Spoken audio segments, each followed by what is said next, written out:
Now, Nigeria is Africa's most populous country with an estimated 190 million people.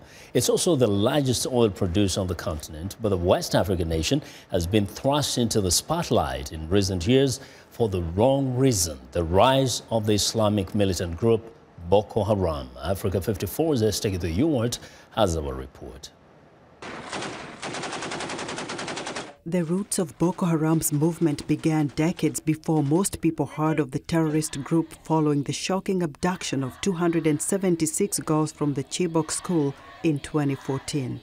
The kidnappings triggered worldwide outrage and condemnation against the group.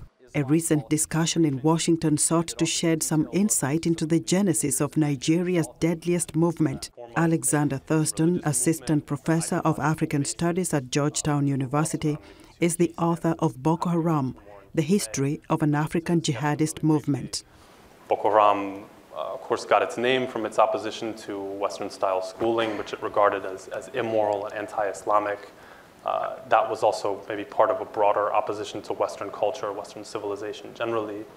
And then Boko Haram's second key stance was an opposition to secular government, to government by constitution or government by parliamentary legislation. This Islamic terrorist group has contributed and exacerbated a humanitarian crisis that is affecting tens of millions of people in the Lake Chad region, resulting in the massive displacement of people.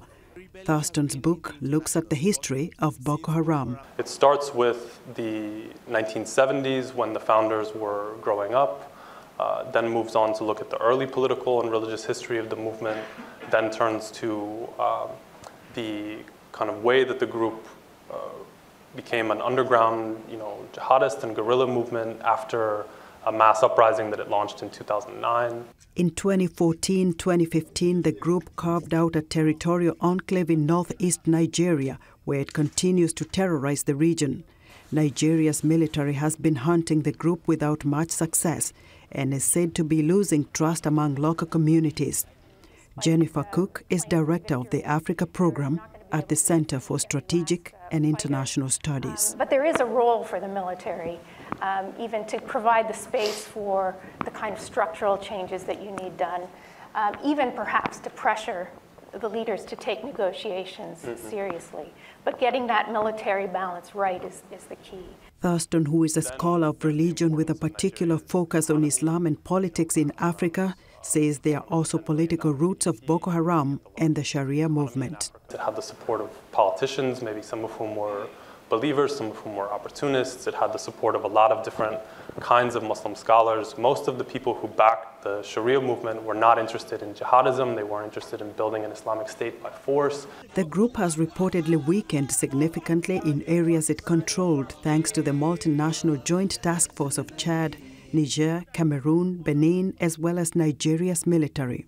You did see towns cheering the Nigerian military when they were liberated. I mean, you do see more kind of memorials to fallen soldiers and so forth. The military, no question, has committed egregious abuses, but I think it's still worth trying to pursue a policy of building trust between communities and the military. February's abduction of schoolgirls in Dapchi by Boko Haram raises new fears that school-age children will stay at home as the group continues its trail of death and destruction, leaving communities in great fear of when and where it will strike next. Esther Githui-Ewart, VOA News, Washington.